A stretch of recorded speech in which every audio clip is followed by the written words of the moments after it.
Mark Kong, it's so good to see you, man. It's been Thanks, forever. Brian. Yeah. Excited to be here. Yeah, and you're coming from now El Paso, Texas. You left Yep. Colorado Springs. Yeah, El Paso's where I call home now. You do? Yeah. Man, I can't wait to hear about your experience at El Paso because you were at Colorado Springs and then now El Paso. Yeah.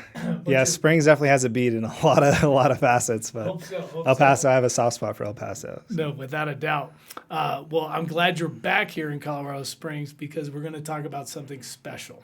We're going to talk about duty, honor, and real estate. And the reason we're talking about that is because you and I were both veterans in the Army, and we both transitioned out to do real estate. Yeah. And to have you on, I think, is so special because of our history and everything we've done together. And I can't wait to share your story through this Q&A. So, thanks for having me. Yeah. oh, of course, like I'm just too excited. I want to get right into it. So, Yeah. talk about how, I mean, you've had a bit of a journey. And so imagine from West Point, Afghanistan, to where you are now. Like, just give the audience, like, a preface of that. Yeah. So it's interesting, right? I remember graduating from West Point and being here. Unfortunately, I didn't understand real estate at all. Didn't understand the power of it. So I wish I bought as a second lieutenant coming straight out of West Point, right? Like you can get your certificate of eligibility and like before you even graduate, right? And be under contract for a house. I didn't know any of that. And so I had a late start. Like if I could go back and do one thing, it would be buy real estate earlier and more often. So I didn't even buy my first house till I was a first lieutenant. I was headed to Ranger School, and my roommate had bought a house, and I lived with him. And then I just wanted to buy a house, rent out the rooms, kind of house hack. And so I went under contract actually right before going to RASP. I closed with the power of attorney. A good friend of mine signed for me, and I ended up closing in not RASP. I'm sorry, in RTAC is what it's called. Pre-Ranger. And then I was gone at Ranger School for 4.5 months. And I had owned a house for 4 months by the time I came back, which is crazy. So I kind of house hacked that house for a while. Now, fast forward, when I sold that house over 2 years later, I sold it. Obviously, if you own or occupy a house for 2 years, tax exemption, right? And so my net proceeds was around $140,000 tax-free, which I used part of that to buy the assisted living facility, which is now kind of like my more passive income, thing that allowed me to get out of the Army and kind of pursue what I'm doing now with the mortgage company. So it's just really interesting when you're a lieutenant, right? If I look back, what would you tell a lieutenant if they're like, oh, I have extra time, I want to work hard, what should I do to make extra money? Like, what would you tell them now? I mean, right now we tell them real estate. Right. I had extra time. You know what I started with? What? I drove for Uber. You know what I started with? What? Being a bouncer. You were a bouncer, So right? in Because you had Austin, extra Texas. time. You had extra time. You're like, yeah. the Army's going to pay me regardless of how good I do. They're going to pay me the same. Yeah. And so what did you do after bouncing, right? Because there was probably a couple things before. Well, after bouncing, I met Lana. Okay. And then you know how that story Right. went. Yeah. So bouncing and then real estate. Yeah. So for me, it was Uber and then real estate. So Nice. we're honestly probably pretty lucky to have only done like one kind of low income activity thing before transitioning to real estate. Because I think a lot of people bounce around to different things. No, that is true. And it's funny you talk about, you hit so many important things that I think all veterans who are actively serving are thinking of. Right. Like, should I invest in real estate? Should I do a side gig? Right. Because they're yearning for something more. And what's that quote where it's like, it's not about starting, it's about the fact that you did start. Like everyone talks about, oh, I wish I could have started earlier, but you started when you started, and your Right. trajectory has been fine. Right. Right. Yeah. And so, no, I think it's something to highlight that it's just to start. Yeah. Yeah. And trying to figure out to satisfy that, what should I do more? I should be doing something more. Sure. Yeah. Another interesting point on that is, they say when's the right time to buy or when's the best time to buy. And it's like, oh man, I should have bought a house in, 3 years ago. Or should have bought a house when interest rates were 2.5. And we both know, like, real estate is here to stay. The best time to buy was 2 years ago, but that's in the past. The best time to buy is today, right? Just like the best time to get started is today. And I think a lot of people miss that because a lot of people, especially we're seeing buyers now that are sitting on the sidelines and they don't realize affordability is probably only going one direction in the US and it's not in a favorable direction. And so, I'm glad that I didn't get stuck in the fact that, hey, I wish I started earlier. You start when you start. Same thing for first-time home buyers, right? It's like you start when you start, right? One of my favorite memes is like that meme that you'll see on like Instagram or whatever. That's like, man, my biggest mistake in life was not buying 30 rentals in 2008 when I was in the 8th grade. Like, that's a great meme, right? But like, it just points to the fact that, we can't go back and like, how many rentals did you buy in 2008? 0. It's funny. I have a crazy story with that because I was at West Point in 2008. Yeah. We got the cow loan, and one of my You tried to do something with it? No, my best man at my wedding. His name's Jamal Robinson. Shout out to Jamal. He told us, he's like, yo, New York City's falling apart. Yeah. Let's go get a brownstone. We could put our cow loan together. Sure. Instead, you know what I bought? A Dodge Charger. Hell yeah, brother. So yeah, I mean, it's funny because people talk about being on the sidelines. It's probably two things. They're either they're scared, so it takes courage to make money, right, or they're not educated. Sure. And I would say not educated because they're not competent. It's like the awareness. And so being aware usually comes from your curiosity or it comes from people who you hang out with. Yeah. So the more people you hang out with that are driven, the more opportunities you're probably going to come and experience. Right. And so that's part of the reason why we're doing this is to create more awareness through our own stories. And so no, it's just an incredible journey. And you only gave a Costco free sample. Sure. Yeah. So really how I got started is I was so fixated. I drank the Army Kool-Aid, I would say. I was so fixated on getting a Ranger school, trying to get into a Ranger regiment as an MI guy, that I really didn't focus on real estate, right? I had bought in a house, and then really the Army just kept shutting that door in different ways, which is funny looking back on it. Different people, right? Like people rotate in and out of seats. Your brigade commander will rotate, and there's always someone to kind of tell you no. So it was really a blessing in disguise looking back on it. But the Army just kept shutting the door to kind of what I wanted to do in the Army. And every time I would just take a further step into real estate. And so I had bought my first house with a realtor. I told myself, hey, I'm going to teach myself, how to buy off market. So I bought my first house off market, going on Zillow, clicking on the blue pre-foreclosures, and then going on white pages and trying to like find these guys. And I ended up buying my first house off market. It appraised $53,000 under, it appraised $53,000 over the purchase price. And, there's no realtor fees, and he was happy. And then my mom told an old family friend that I was kind of trying to get into real estate back home in Sacramento. And I got super lucky here because my mom was just like, oh, you're into real estate? He's into real estate, thinking like we're probably on the same level, and introduced me to this, kind of reintroduced me to Kevin because we had kind of grown up. I remember. We had I was a little kid when he was like, college and a young professional. So we definitely knew who each other were, but I went and visited my family and spent about 3 days with him before deploying. And he just opened Pandora's box for me. He's like, come spend 3 days with me. I show up. He's working out of like a church room that he was using as an office, like super minimal setup. He had about 10 cold callers from the Philippines that he paid about $4 an hour that were dialing for him. Instead of going the niche route and like just targeting, certain distressed homeowners, he was calling every single homeowner in Sacramento County. Wow. Low equity, high equity, doesn't matter equity. He was dialing everyone, right? Hey, do you want an offer on your house? Hey, do you want a cash offer on your house? So he's running this whole operation. And I'm like, what is skip tracing? How do you get people's phone numbers? How do you hire people in the Philippines? What dial are you using? And he shows me all of it. And so I actually started dialing for him. I was like, hey, Kevin, I'm going to call for you for, I was like 6 months, and then I want to go try to copy paste your business model. And after about not even a month, he's like, hey, Mark, I don't want you to cold call for me anymore. Like, go do it. I just want to see you be successful. He's like, total go-giver.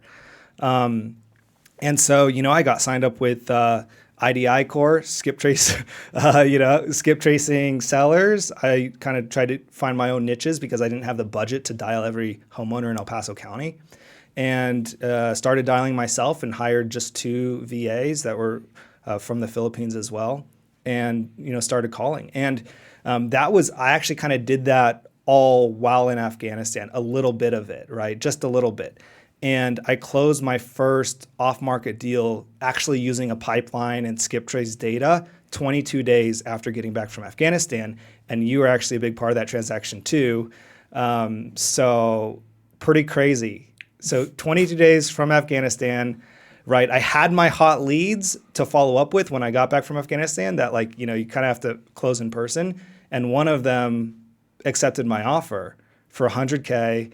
Obviously that's a story. You introduced me to the buyer who is a client of yours. She buys it for $175, and that was my first real deal where I actually got paid as a wholesale. And from there I flipped, but yeah, that was kind of the start. There's just so much in there that I have to sum it up really for the people. If you think about it, your family. Your mother was thinking about you. Yeah. So that's incredible to hear that generations before are like, I'm going to connect you with someone. I think you could do this. So right. I thought that was really cool. Yeah. But then the likelihood of you getting a mentor really from an introduction is rare in itself. Right.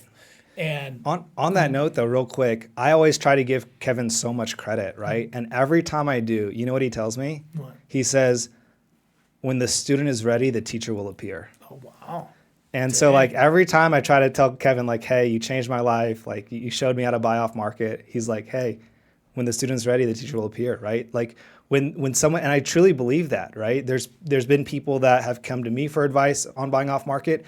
Some have taken it and ran with it and surpassed what I've done. And some, haven't at all. So, yeah. No, that's incredible because so the family introduced you to mentor.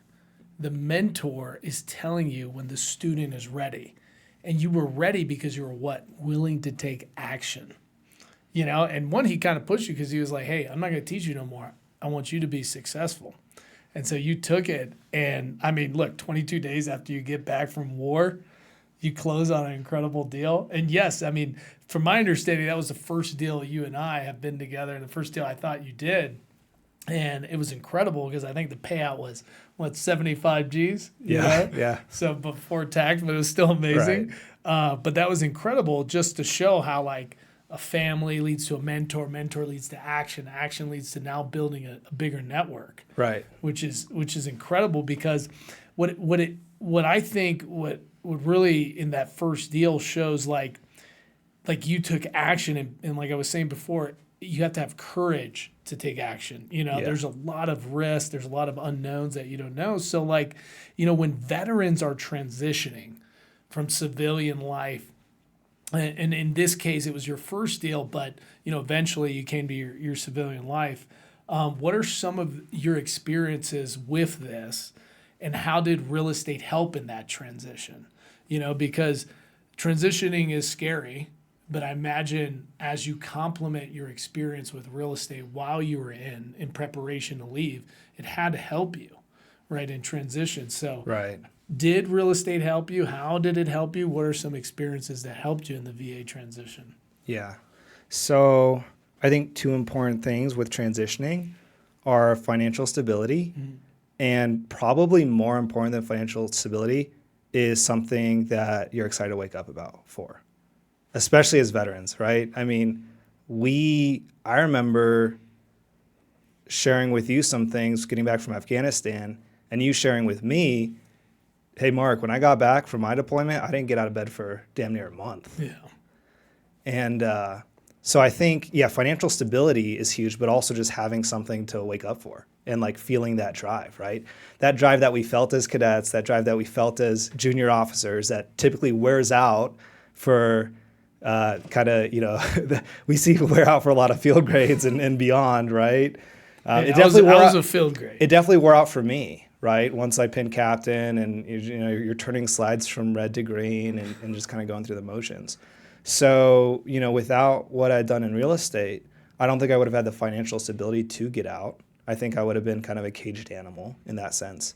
And then also having something that you're super excited about, right? Real estate's changed my life. And at this point, I think most of what I do today is help other people buy real estate. And I think it'll be life-changing for them as well. Whether it's just them buying their first house or kind of buying a first house and going beyond that, right? The invitation's always there. So, from the houses I flipped and stuff like that, I was able to buy the assisted living facility in California. And, when you talk about having income to replace your 9-to-5 income, that's huge. And it allows you to kind of go to your next thing. So, everyone has their own progression. And for me, flipping houses enabled me to buy the assisted living facility and get some passive income. And having the assisted living facility and some passive income is then, a lot of people think like, oh, I just want 10K passive income, then I'm done, right? But really what that does is it enables you to figure out, okay, well, what else do I want to do with my life, right? So now I have that, and it's like, okay, well, now I want to start a mortgage company that gives veterans the best rates and takes over as the #1 mortgage company in the world, right? Or in the US, I should say, right? So that's like my new goal. But without the assisted living facility, I wouldn't be able to focus on that new goal. And I'm sure, once feel like I'm done there, I'll step into a new goal too, right? So, the name of the company is Evolution Mortgage for a reason, right? You should always be getting better. You should always be, it's a mix between kind of doubling down and grinding with what you're doing, not like having, shiny object syndrome, but also, evolving, getting better every day. And I think moving your goals as your progress moves. So. Oh, I love it. I mean, it's so great to hear that. Because, like you mentioned, when I got out, I was like, I had a certain expectation. Yeah. And I had to really quickly realize that expectation really wasn't to my potential. That's why I was probably so conflicted. And what's interesting is I think you're hitting on like the ability to serve again, right? Because that's what's unique about real estate is because we're dealing with habitats, people, people's lives are happening, business activities are happening. And so it's really refreshing to hear that, like, you need to find something that gets you excited to wake up for, to continue that purpose driven, but also stability because, when we were in the Army, we were obviously taken care of by Uncle Sam and, we had a paycheck. We knew when it was coming in. We had our 30 days of leave, quote, quote, right? But we're always afraid because that's all we knew. All we knew was that we had a check coming in, but we know we're bigger for something else. And real estate is literally, to me, I feel like real estate fits that uniqueness that we need as veterans to get out, get stability through all those different ways, flipping, rental properties, buying bigger properties, now mortgage. I mean, there's so many ways to serve again and still have stability. So I mean, that story, this little excerpt right here is enough to like show that it can happen. Yeah. And I imagine through these experiences, you probably have gained some really unique skills. And I would say not even skills, but like perspectives, because you probably see the world so much different than you were as a lieutenant or captain or whatever, right? And it's just interesting because you could say generally the person transitioning will be a junior military officer, a young NCO. It's hard to find those careerists that get out and then jump right in. We know a couple, Dave Abrams, he's done a great job, at a full the unicorn, unicorn, but that's why we celebrate him so much, right? Because he's so There's different. hope. He's so different than the majority of people that make it to that pay grade. And they've lost their fire. They've lost that what's the saying? The twinkle in the eye. Twinkle in the eye. Yeah, tiger or something. Right. Like Yeah. But like because you've had this journey and like using Dave Abrams as an example, but what are these unique skills and perspectives that you have gained through real estate that probably veterans brings to the table in real estate now? Right? Your experiences in the military and now your experience in real estate, when you mesh that together, there's probably so much value that you bring to the real estate world. Would you agree? Right. Or, Yeah. I think I don't maybe appreciate it as much as I should from that's a good on one. a day to day. That's a good one. And I also think it could kind of not hurt you, but you also have to take a step back from that experience and from all your lessons learned to, depending on the mission, if you will, depending on what you're doing on a day-to-day activity, to best serve who you're working with. So for example, me being a loan officer, a lot of what I do is work with first-time home buyers. And I'm like, oh yeah, earnest money, $3,500, just wired in, right? Like, it's easy for me to be very nonchalant and realize like, this is the biggest financial decision of their lives, right? And I'm like, oh, inspection looks good, right? Just move forward, right? But like, it's a very big and very emotional transaction, right? For even if they're not first, if they're second, third time home buyers. So yeah, I'm sure you can identify with this too, of needing to take a step back sometimes and being able to really empathize with whoever you're working with, because just depending on what you're doing, right? Like being like, oh yeah, I own X amount of properties, or I've closed X amount of deals. Like, is it really helpful for what you're doing on a day-to-day basis? And like us still being in the service industry, right? Like me as loan officer, you as an active agent, it's kind of two-sided. You have that experience and all those deals and big deals, right? But if you're helping a second-time home buyer captain buy, right, being like, oh, I've closed a multi-million-dollar deal, right, isn't super helpful. So, yes, I think we do have a lot of experience and perspective that is helpful, but only if we are kind of disciplined in remaining empathetic to who we're working with, because I think it could just as easily be a something that takes away from our ability to empathize with our clients. No, that's probably the core, that instead of like getting into like specific skills and perspectives, because you said it right in the beginning. You're like, I failed to be appreciative of really what I have learned, right?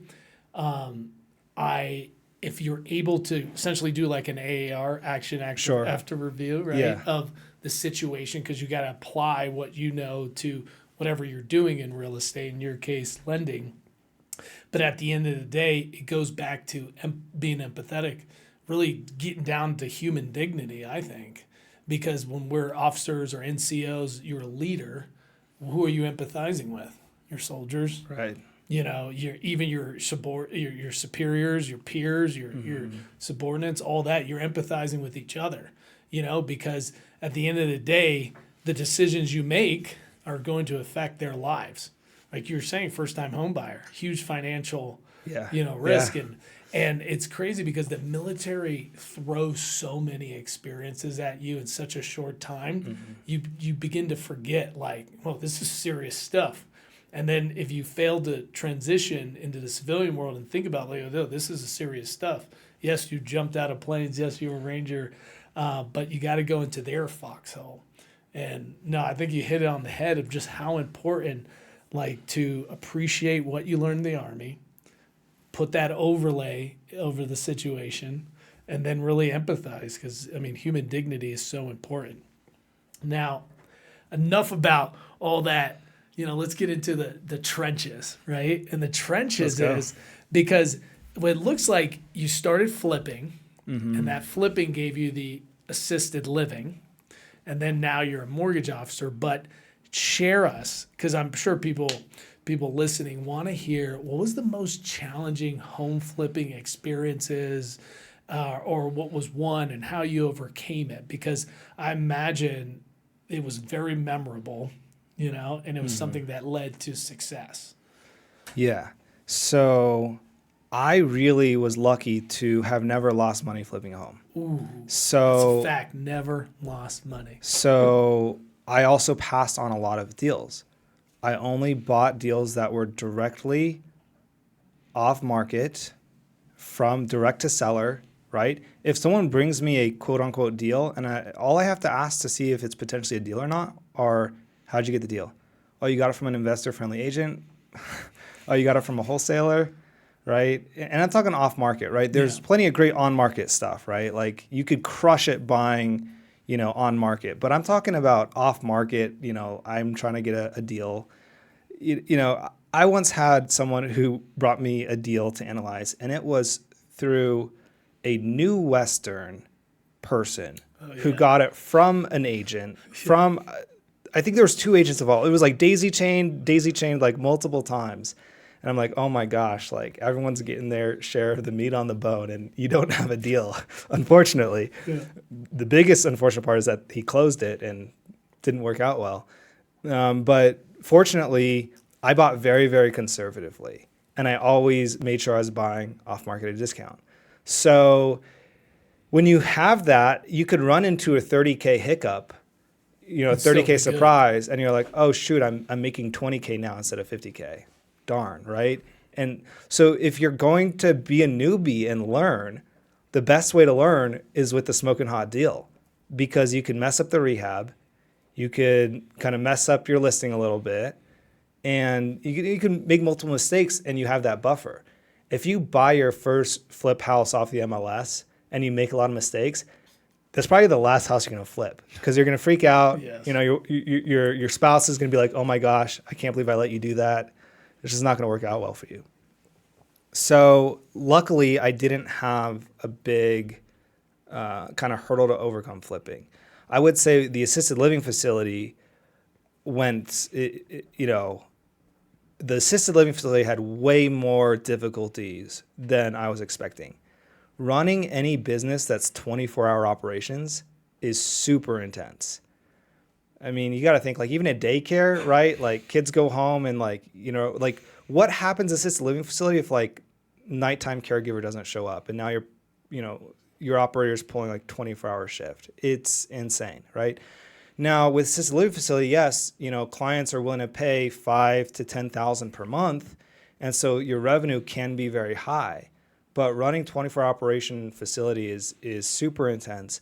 I would not recommend someone go into assisted living. A lot of people that are like, hey, I want to do assisted living, I'm like, you probably don't. You just don't know it yet. So assisted living facility, like, it's also a hard business because it's a business where you can lose money very quickly. If you have vacancy, right? Because you're paying your staff, you're paying your building expense.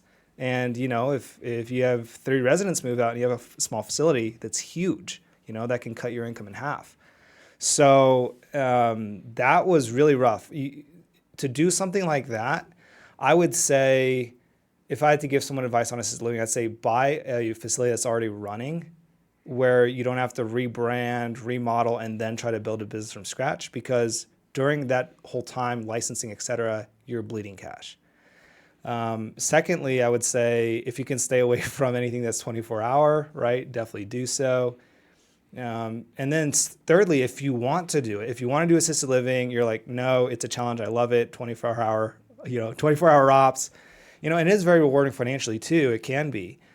But I would say have a big runway as far as savings and money you're able to lose investing in it, right, while your business builds. You got to build your reputation, et cetera. Have a big runway, because if you don't, it can get really ugly very quickly. No, I mean, that's just crazy. I mean, what I love about you, I call you King Kong, Mark King Kong, because you come in like slamming in, and you talk about like starting with a smoking hot deal. And sometimes I would say it's pretty hard for people to come with like a grand slam. I mean, they may not have that family that introduces to the mentor where Sure. you take action and then boom, you have a network and so forth. But I think you hit it on the nail where you're like, you need to be conservative. And if you're conservative in your assumptions, right, and you're doing the due diligence, you will reduce your risk in the event something happens. So I think that's very key for people to understand that you need to do something that gets you onto the base that's conservative. Because if you do have that mishap, you probably are never going to come back, because you get PTSD, you get scarred financially, and you're just like, I don't know if I can do it. Yeah, and a lot of people want to be conservative with the time and effort they put into finding deals, and then want to be liberal when it comes to making an offer and closing something, right? Versus it's like, no, you got to be super liberal with how hard you're willing to work to find that deal because it's not going to be easy. You know, I say you don't, I heard this from someone else, but you don't find deals, you make them, right? And that's not just wholesaling. That's not just off market. Any sort of difficult commercial deal that you've closed, you didn't just find it. No, you didn't just find it on CoStar. Oh, I just found this deal on CoStar and I'm closing it. I'm making $1 million check on this, on this. Yes. No, you don't find deals. Same thing goes, you have to solve high level problems to get paid high level checks, whether it's wholesaling a single family house or closing a large multifamily deal. And, I think, it's easy to see someone flipping houses, and all us house flippers and real estate people are so guilty of showing the highlight reel, right? Because I'll post on, look at these before and after pictures. Like, I don't post of like how many hours my cold callers dialed, of course. right? I mean, and not that I should either, right? But like when people see the highlight reel, you have to be super aware that like that is the highlight reel. And just don't underestimate the amount of work that goes into it. And then if you see someone's highlight reel and you're like, oh, I want to do that, well, be ready for the rest of the iceberg, right? How many people are like, oh, Brian, like I want to be a commercial real estate agent. Well, like, do you want the rest of the iceberg? No. Like what I just dealt with. Right. Yeah. Yeah. The phone call you're just on. Yeah. It's challenging.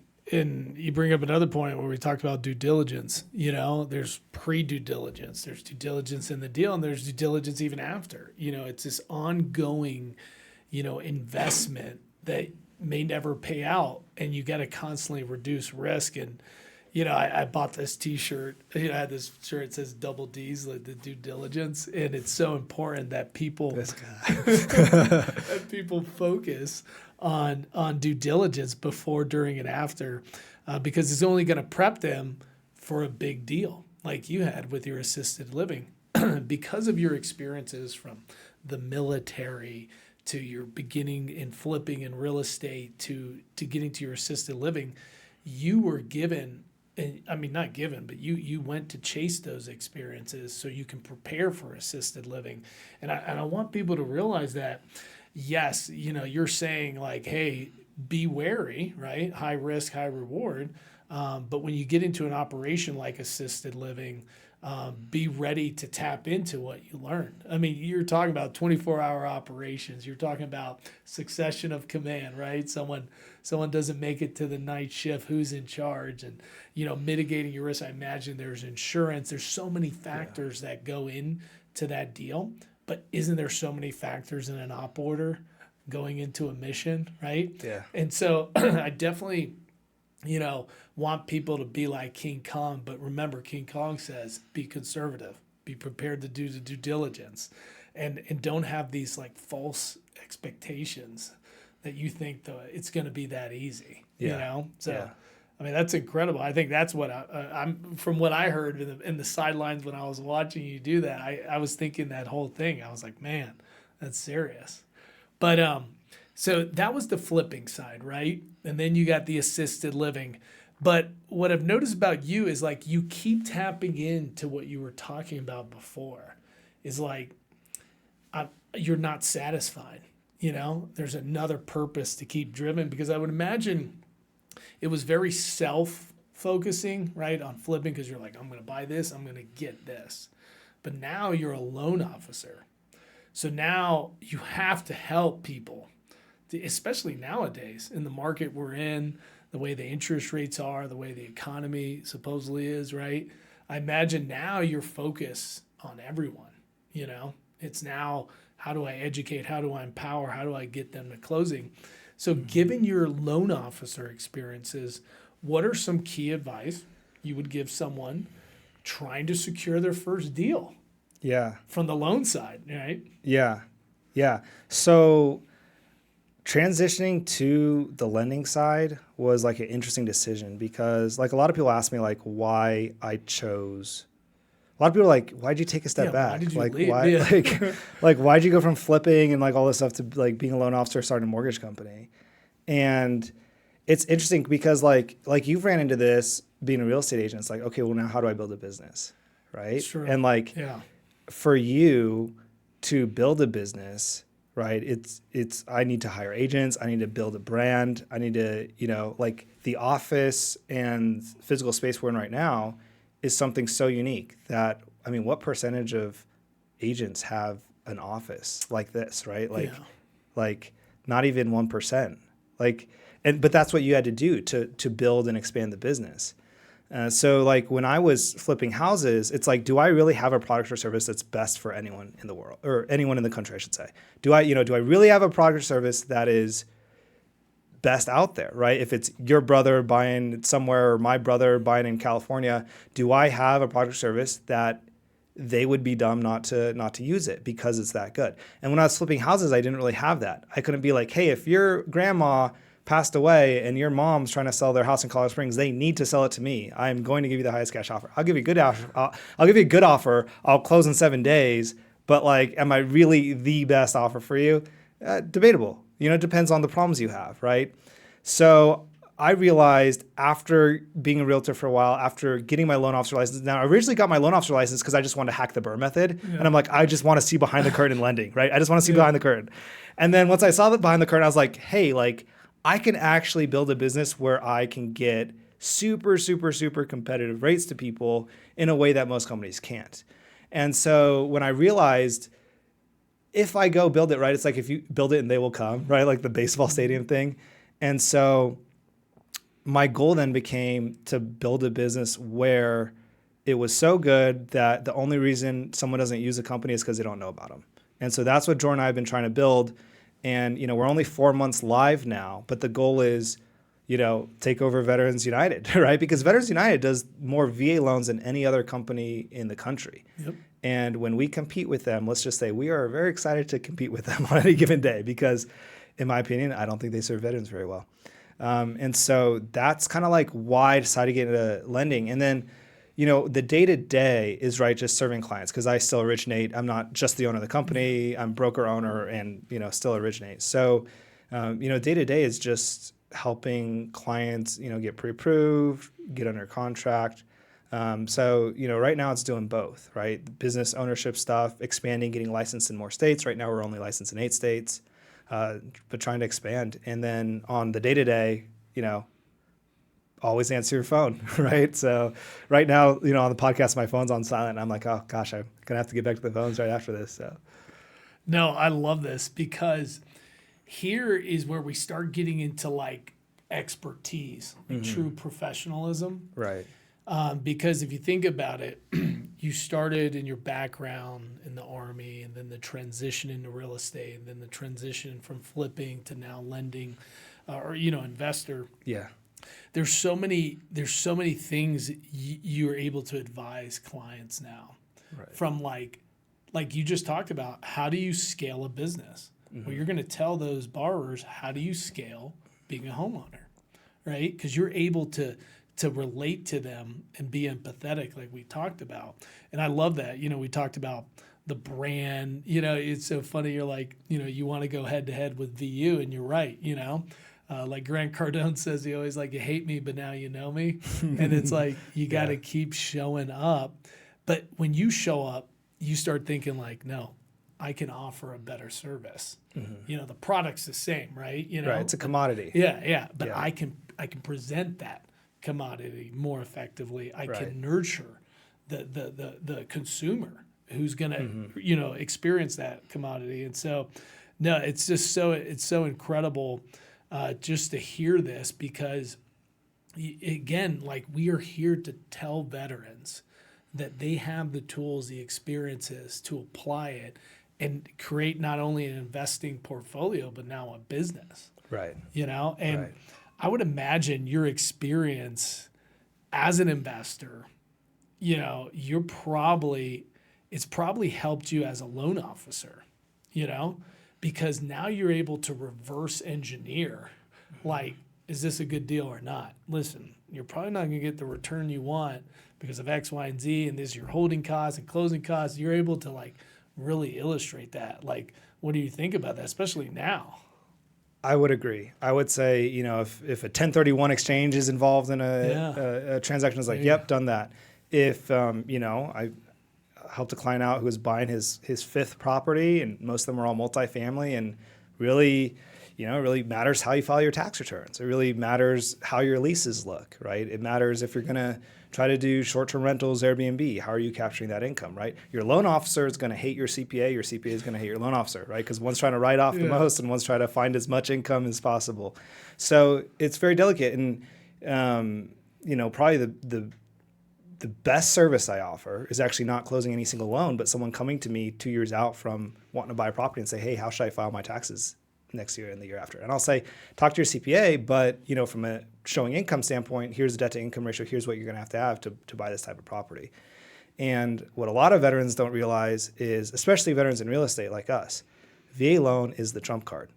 If you're trying to buy I just closed my first deal north of 1 million on VA, which was like a big milestone for me, because I could do it, but most of our veterans are not buying that high. Yeah. But most of us that are veterans in real estate want to buy a baller house someday, right? And now you already have, right? But like I haven't, right? So like the VA loan is this trump card that people don't realize. Like if you go above the county loan limit conventional, like, usually around 726, like your conventional loan rate will go from like decent to like super unfavorable for jumbo. People don't know this though. Yeah. But for VA, you go above that loan limit. If you have your eligibility, you're good. That interest rate actually probably is going to keep going down a little bit. And so if you bought a VA loan at $2 million, you're probably going to get a better interest rate than if you bought a VA loan at $500K. Yeah, it's unfair. And so it's like, now I'm like orchestrating my real estate and stuff so that in like 2 or 3 years, I have my full VA eligibility so that I can buy a nice house, in a couple of years from now. But I wouldn't know that unless I've kind of looked at everything and been like, okay, cool, I need to free up my eligibility to go do this. And so, I think a good loan officer provides most of their value outside of any one given transaction to be like, hey, here's what you're trying to do. Are you trying to accumulate more rentals? Okay, well, how many more can you get under personal financing if you stay at the same W-2 job? Okay, now we got to move to DSCR products or products that don't look at your debt or don't look at your income, et cetera. So that kind of ability to offer a game plan and be an advisor to that game plan is something that, right, your call center loan officer at like X, Y, or Z company is not going to be able to do. Now, our goal is to not just be able to advise like that, but also come in hot with the best products and services as well when it comes time for that, the one-off transactions. But being a part of any investor or borrower's journey from their first time home buying all the way through is now something I could do from a loan officer perspective that like even before when I was like practicing realtor in Springs, it's kind of harder to stay involved when they PCS and stuff like that. But now being a loan officer in multiple states, that's kind of the goal, is to kind of be involved throughout someone's kind of journey in real estate. No, I mean, I love it because, obviously I'm a real estate licensed professional and I hold lenders near and dear to my heart. Mm-hmm. You know how I am. I'm pretty scrutinized a lot of lenders and definitely trust you. I always tell lenders that they're a warlock. They're like the Merlin to the borrower, Mm-hmm. And so I always tell people like, you want to expand an empire, well, you're going to need a Merlin, right? And right. The Merlin's there advising, creating these products and literally casting the loan, right? Yeah. That's really what it is. Yeah. And so I think it's so important that's what you're explaining is like lenders are able to advise and able to adapt someone's situation and lead them to the closing or lead them to getting approved, right? Right. And that takes time, and it goes back to what we were talking about as being a veteran. Like you empathize with them. They may not have the education of like, I don't really file my taxes well. I do it on TurboTax. Sure. Right. Well, let's get a professional, right, to give you those tax strategies.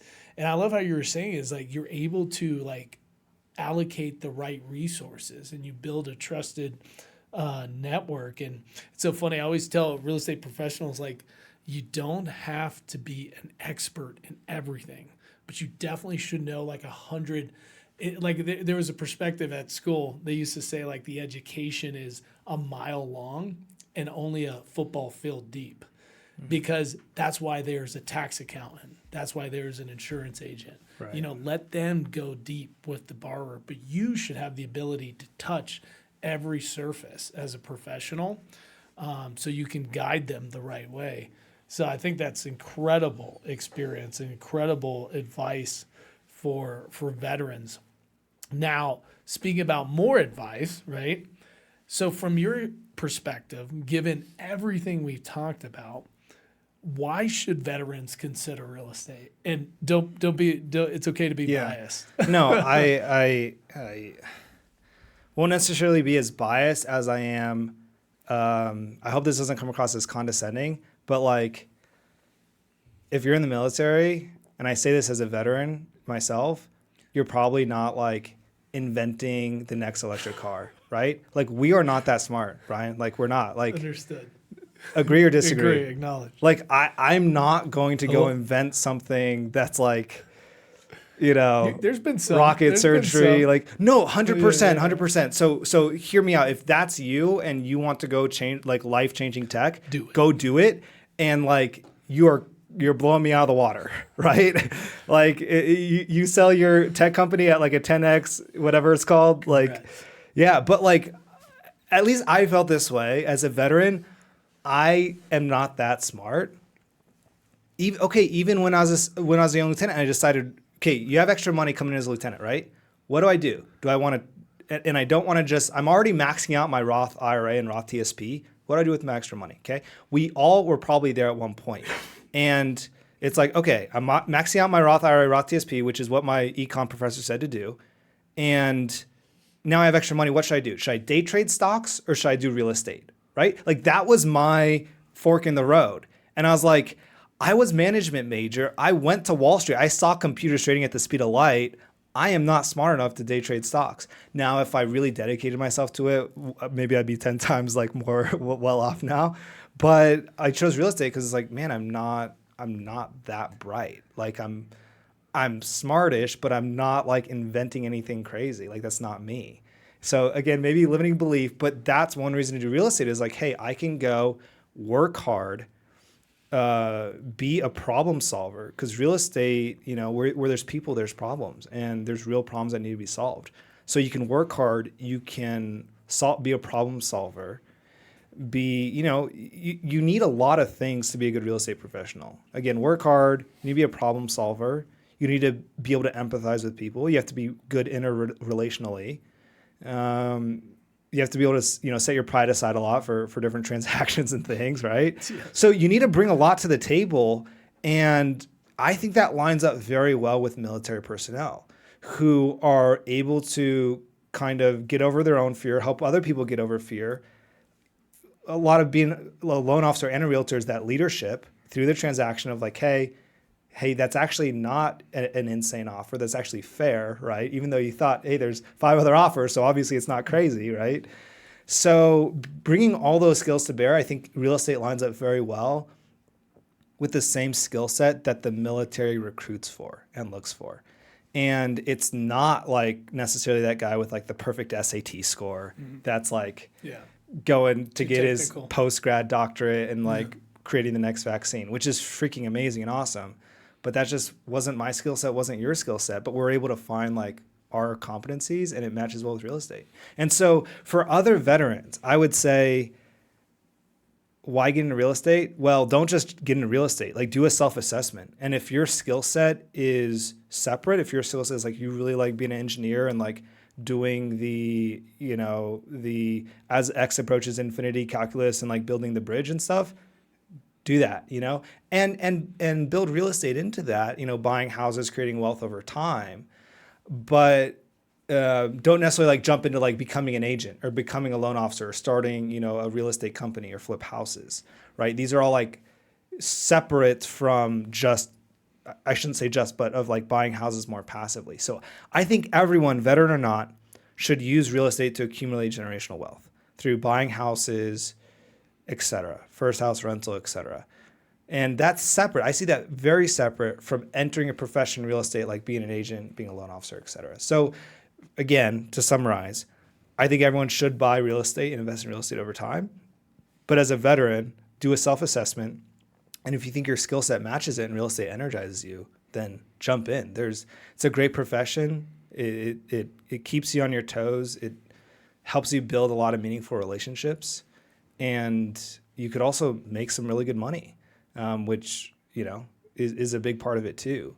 But again, I think do that self-assessment, and if you think it aligns with your skills, then jump right in. Man, I'm motivated. Sign me up, right? Sign me up. I mean, you've already been signed up, right? I know. For quite a few Sign years me up now. Again. Sign me up again. It's an anniversary, but it's so good to hear this, because this is like the purpose of this is to give people like a way to win, And I love how you invigorate it. Like, one, you tell them you need to check yourself at the door. You need to do a self-assessment. Are you going to be Elon Musk? Are you going to, be a heart surgeon or whatever, right? You're not. If you're not, then you need to really look at what the Army has given you, what the Navy, what the Air Force, regardless, whatever service entity has given you. And they literally train you to handle everything in real estate. It's so good to hear that, because that's going to give confidence to people, because they, the typical thing is like, because you were infantry, right? No, as am I. I just happened to go to Ranger School. Yeah. But like, the common debate is like, oh, I'm an infantryman. What do I do when I get out? What do you mean? What do you do with it? You solve problems, right? And if you push it a little further in real estate, you fought, potentially lost something, sacrifice something, God forbid you passed away, for the benefits of the VA loan. And that's what you're talking about. Like, the trump card is the VA loan. Like, you put that on anywhere, it's like, dude, why wouldn't you utilize this? You fought for that benefit. So you should give yourself the opportunity to enjoy that profession, and then leverage, like you're saying, to build financial stability off the benefit that you fought for.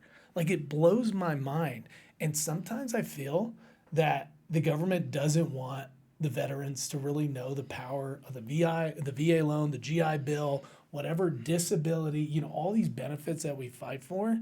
Because if they really unlock the power of the VA loan, I think it would be a waterfall of just a tsunami of just volume. Do you know what I'm saying? Yeah. I mean, when I bought my first property with the VA loan, it was a quadplex, and so, but it took me till I was a captain, which, Yeah. Let me hit on that, because this is just quick aside and kind of technical on your fourplex, right? Let's say someone wants to go buy a fourplex today. Okay. Do you remember your interest rate on that fourplex? It was actually 4.5. Okay, so it's kind of medium. 2013. Yeah, so not like the 2.5s we saw a year ago. Ridiculous. So let's say someone wants to go buy a fourplex today, lieutenant or captain. Yeah, right? we have J&J doing it right now. Yeah. So okay, great. Right. So let's say now, who wants to buy fourplexes? Usually someone who has $200K in their bank account doesn't want to go buy a fourplex. Like they're kind of well off, right? Yeah. They're trying to buy the house in the Broadmoor.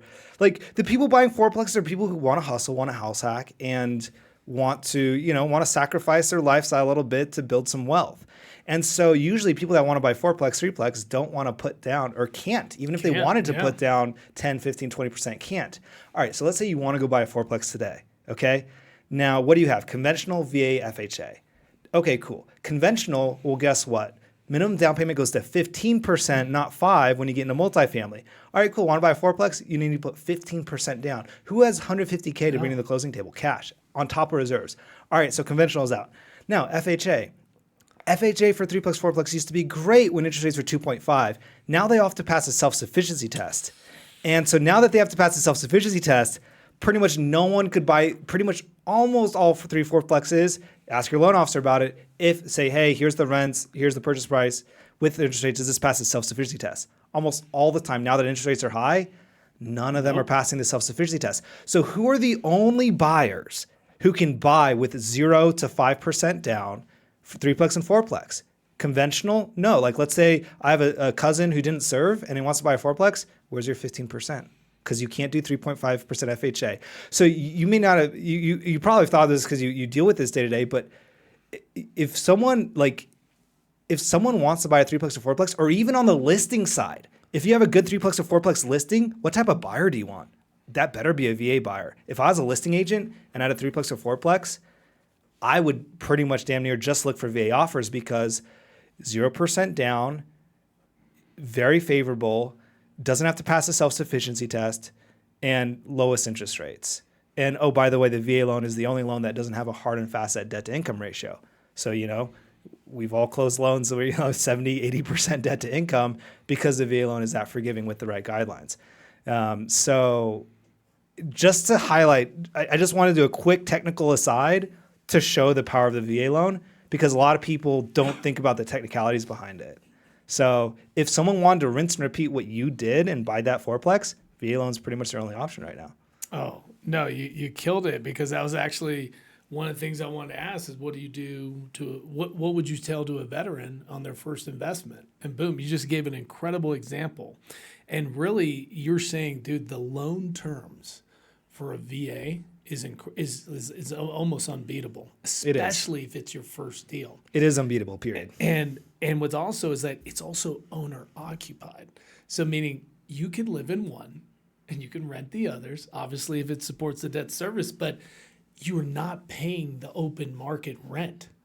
How much is a rent in El Paso? Right. How much is rent here in Colorado Springs? It's growing, and we talked about affordability isn't going to get easier. Yeah. It's not going to get easier for the renters either. Right. So it's right. like take advantage now, time value of money, look at the loan terms. I mean, it's incredible. Like how and it's so sad. Like we're going to have this conversation again, and we're going to revisit this, and we're going to be like, how many people took advantage of it? And it's so, man, it's crazy.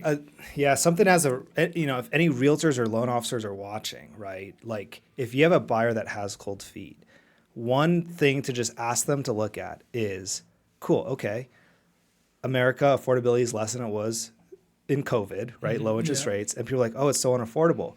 And it's like, okay, well, let's have some perspective. America is still twice as affordable as anywhere in Europe. America is 1.5 times as affordable as anywhere in Canada. If you look at like parts of China, it's literally 10 times more affordable than trying to buy in China. What way do you think affordability is going to go in America? Do you think like fiscal policies just look? No, I would like someone to honestly look at like macroeconomics and be like, home prices are going to be much more affordable 20 years from now or 10 years from now or 5 years from now, right? Interest rates are high. Home prices have kind of dropped a little bit. Like people are scared to buy for sure, but I don't think anyone could really make a good argument to me that affordability is going to go down in our lifetime. It's kind of unfortunate. 2008 was a one-off, and I don't think affordability is going anywhere but up. And so that actually makes right now a really, really good time to buy while rates are high, home prices are relatively low. If we had another collapse, okay, cool, interest rates will probably drop and you could refinance. And, if interest rates keep going up to 8, 9, 10%, then your 6.5 was pretty damn good. Especially with the VA because it's loan assumptions. Right. Yeah. So, it's funny. I always say the argument for affordability is, things may get affordable, but the house that you want will be probably half of the size. You know what I'm saying? I'm feeling like, you could be able to afford something in the future, but it's definitely not going to be near what you could have had. Does that make sense? Right. I feel like apartments, you see that in the commercial side where apartments are getting smaller and smaller. Yeah, they're increasing the amenities, but your living space, I mean, they just can't sustain. Homes are cheaper than, like the quality that you're going to get is going to be cheaper. So people don't understand that. And what you're talking about is time value of money, man. Like the world is getting tougher to live to. And so, no, this is incredible. Now, you and I, we could talk all day about real estate, but let's talk a little bit something personal.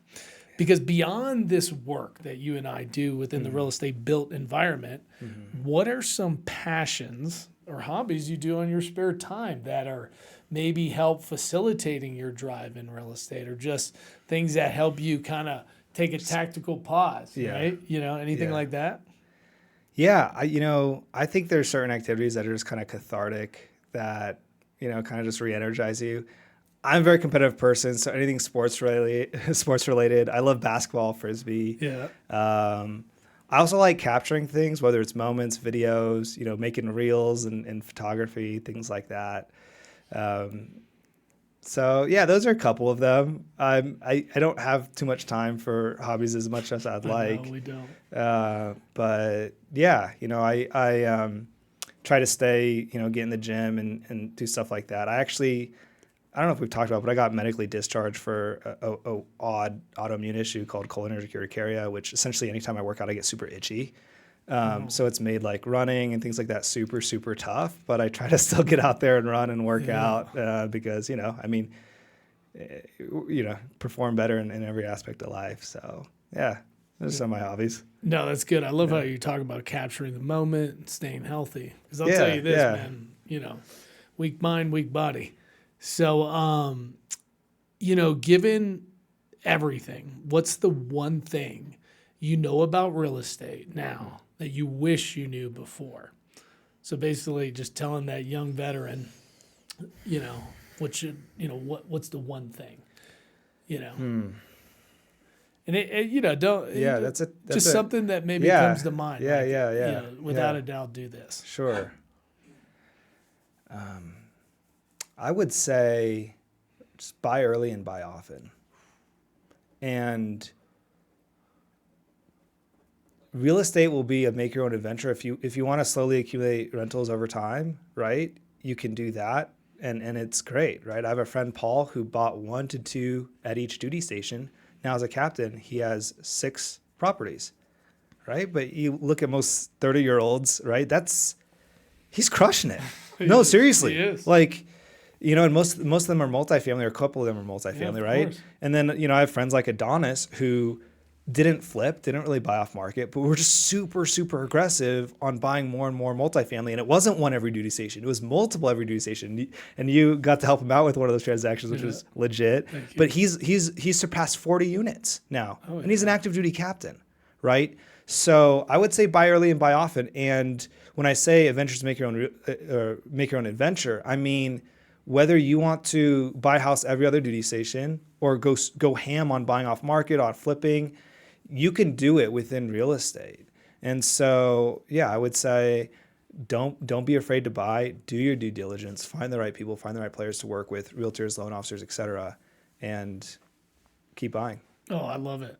No, you just reminded me. I got to keep buying. Yeah. Worst case scenario, you pay down that debt service. Right. You get appreciation along the way. Absolutely. And then there's so many more opportunities that open up once equity starts building. And it takes time. Right. To really build the equity. Right. So you can start playing with your being portfolio. Patient. Yeah. Yeah. And so, no, that's good. Buy it's early, discipline. buy often. It's discipline, though, to hold. A lot of times it's discipline to hold, to not sell.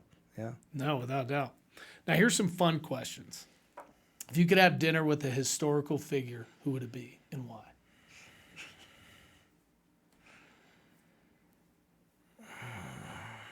Just name one. Name one. I'm saying Jesus, so that I could ask him all the questions that Jesus. are not answered in the Bible, or maybe are in the Bible but aren't visible to the human eye, right? That relationship of faith and belief and proof. I think everyone would want to eat with that man. Yeah. No, that's awesome. Now, if I made a movie about you, who would you want to play you? Whoa. Jeremy Lin. Jeremy Because he's better at basketball than I am. Yeah. I was like, the basketball player? Yeah. That's so funny. I don't know. Or any I don't celebrity. know. Yeah. No one comes to mind. Nobody? No. I feel like Keanu Reeves should play you. Really? Yeah. A little, just kind of quiet. Yeah, reserved. kind of quiet, reserved, something like that. I love it. Yeah. No, I like a little tongue twister, little game there. So you shared so much valuable advice. Where can our listeners reach you, wherever? Like, list them out. Yeah. So our website, if you would like to apply for a mortgage in a state we're licensed in, is evolutionmortgage.com.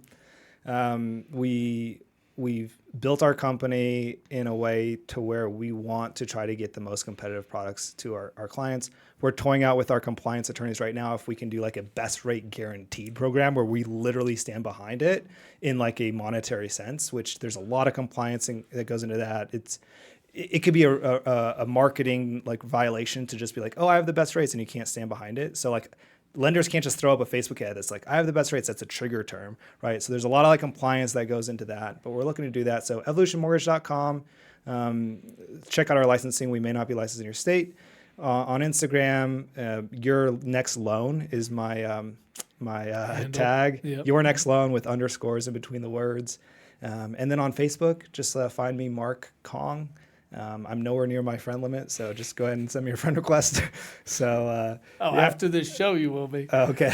No, that's good, man. Watch out, VU and guaranteed rate. Evolution Mortgage. Now, at the end of all this, what's next? Like, do you have any exciting things? What's next on the horizon? I'm so laser focused with Jordan right now on building the loan company because so few people, right? Like we're closing 22 loans this month, which is a lot for two producers, right? We're each closing over a dozen about. Or sorry, not a dozen, over 10. Yeah. My math didn't math. It's okay.